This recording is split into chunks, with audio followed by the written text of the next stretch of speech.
organizar a minha fala é muito difícil, porque esse filme, ele me atravessa de muitas maneiras, assim. Eu sou de Brasília e é muito doido, assim, eu considero esse filme um clássico, pela importância política e histórica que ele tem, porque quando a gente estuda a história do DF, a gente não vê essas coisas. Essa história da Ceilândia, que ela é super importante, ela foi super traumática, ela não existe oficialmente em Brasília.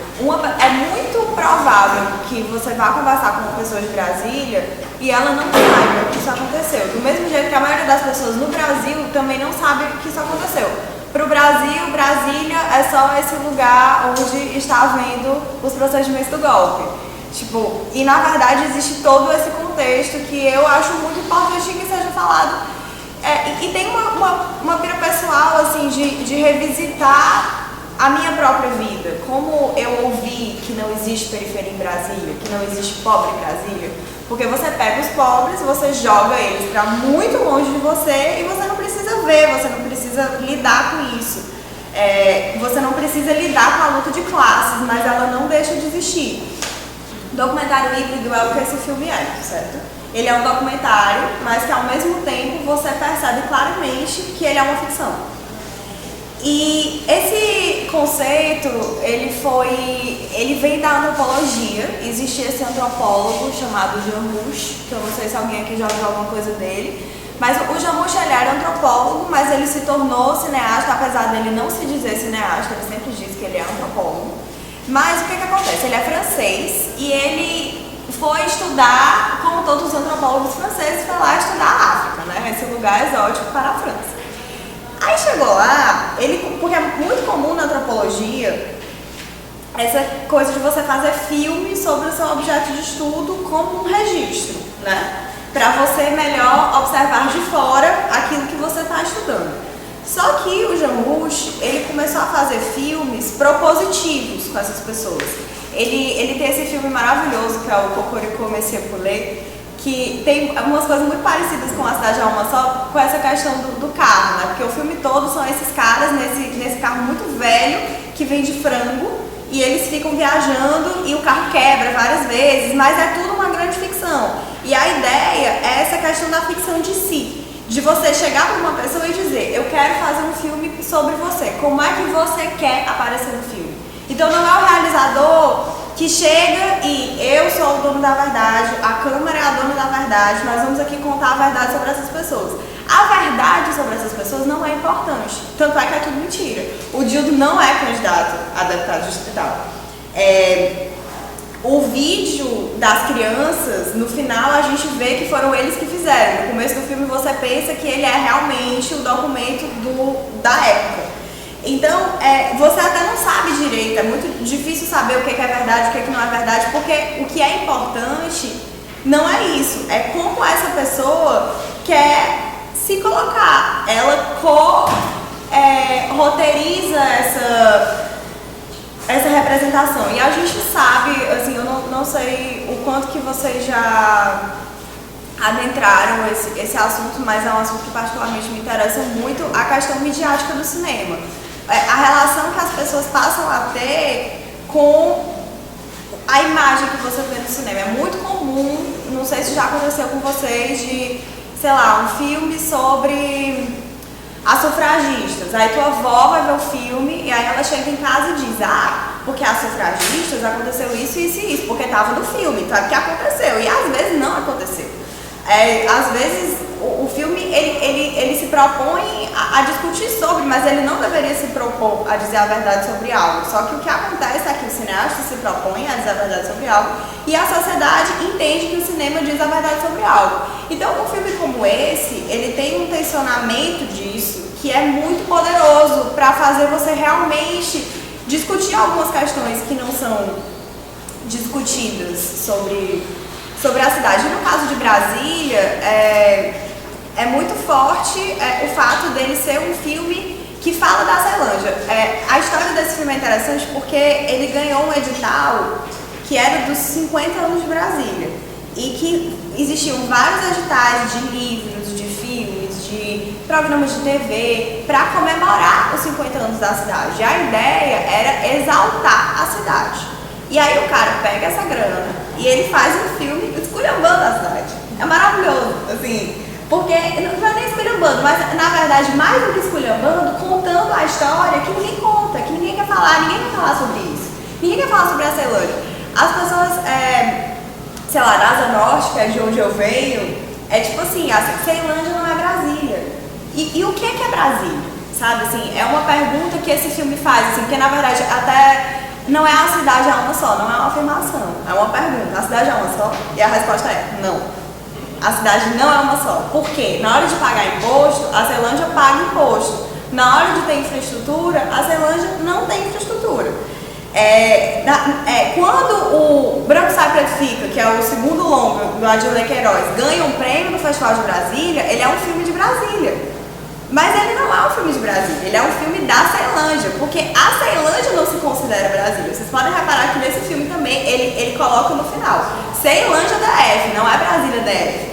Porque a vida inteira essas pessoas foram... O IAPI era em Brasília, mas aí tira essas pessoas de Brasília, coloca elas pra longe.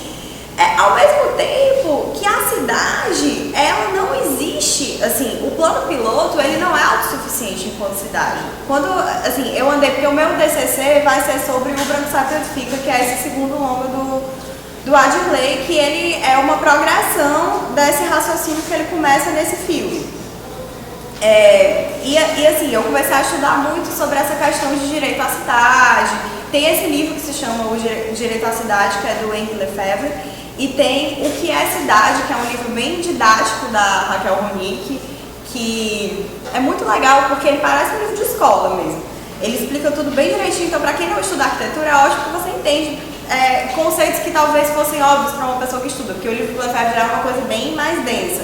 Mas eles dois traçam essa discussão de que a luta de classes para a arquitetura, ela está ligada a quem tem o direito à cidade. E no caso de Brasília, como você tira as pessoas da cidade, você coloca elas a quilômetros de distância, fora do seu campo de visão, você pode dizer o que é dito nesse filme. Você tem o áudio do governo dizendo o crescimento populacional de Brasília fez com que essas pessoas tivessem que ser movidas para outro lugar para que elas pudessem ter uma vida digna. Isso é colocado não só em Brasília, mas em Brasília é mais gritante por causa dessa questão geográfica e por ser uma cidade planejada, porque isso é colocado como sendo uma coisa orgânica, que aconteceu naturalmente porque a cidade cresceu demais. Mas, gente, Brasília foi planejada pelo Lúcio Costa. Existe um projeto urbanístico para a cidade que ele não previa que as pessoas que construíram a cidade tinham que morar em algum lugar. Então, assim, isso é ideológico.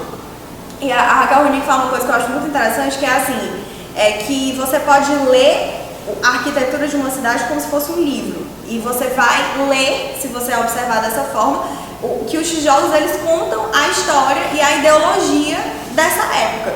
Então, na verdade, a arquitetura modernista, ela se dá nesse elitismo, eu vou fazer esse descampado que não tem um pé de pau, porque as pessoas têm que ver como esse prédio é bonito. O Niemeyer fez isso na cidade inteira. Os prédios são lindos mesmo, são incríveis, mas não tem um pé de pau. É um negócio que não é feito para as pessoas, porque os prédios são mais importantes do que as pessoas. E aí você tem esses blocos, que o meu pai fala muito isso, que você mora dentro de um jardim. Meu pai mora em Brasília, ele adora, acha maravilhoso, porque, claro, ele mora na Asa Norte, que é o melhor lugar para se morar. E aí essas pessoas que não moram ali, você pode dizer, não, foi crescimento populacional, é porque não tinha espaço para todo mundo, mas não é verdade. Quando você pega o próprio sotaque, o sotaque de Brasília é um sotaque que puxa para São Paulo e Rio de Janeiro, é um sotaque meio assim, Brasília, as pessoas falam assim. Só que o sotaque da Ceilândia é igual ao sotaque do Ceará. Por que será que isso acontece? Assim, nada disso é coincidência, isso é construído ideologicamente. E aí, quando existe esse filme, que ao ser um documentário híbrido, ele é propositivo, não só para os seus personagens, que são as pessoas que estão ali tendo uma conversa com esse realizador, assim, eu quero aparecer dessa forma, eu quero ser esse candidato a deputado distrital nesse filme. A minha história eu quero que seja contada dessa forma. Que ele tem essa frase maravilhosa no começo do Branco Sabe Fica, que ele fala: da nossa história fabulamos nós mesmos. É exatamente isso. Eu vou contar a minha história a partir de uma fabulação, mas que sou eu que invento. Isso me dá poder diante da sociedade. Então, e ao mesmo tempo, ele é propositivo em relação à própria cidade, porque no momento que ele vai no plano piloto, com aquela caixa de som, dizendo: a periferia também quer ter direito a ser funcionário público, vamos sair dessa senzala, e você coloca esse carro de som rodando no plano piloto, com toda essa relação deles se sentirem estrangeiros do plano piloto. Você vê se eles não sabem andar na cidade, eles ficam se perdendo nas tesourinhas, porque a estrutura da Ceilândia é diferente, porque ela não foi planejada, porque não houve esse cuidado, pensando que eu até acho que o plano de Brasília ele é completamente burro se você pensa nas pessoas, porque é um lugar que você não consegue andar a pé. Então ele é feito para uma classe média que anda de carro, que enquanto lá na Dinamarca já estava sendo feito via só para pedestres. Então é uma coisa meio louca, né? Uma cidade cheia de viaduto e é muito concreto, muito... Mas enfim, havia esse plano de construir algo que tivesse lógica. E a periferia é apartada dessa própria lógica. Então, se você traz isso, ações que vão ser filmadas pela equipe do filme dentro da própria cidade, você leva essa discussão para algo que é mais abrangente, assim. E já é uma opinião pessoal, eu acho que isso é muito importante, era muito importante naquela época em que Brasília estava fazendo 50 anos, e quando você vê esse filme em 2016... aquela cena que ele tá passando e a carreata da Dilma e do Agnello tá chegando na Ceilândia. Corta para 2016, Agnello deixou o governo com dívidas.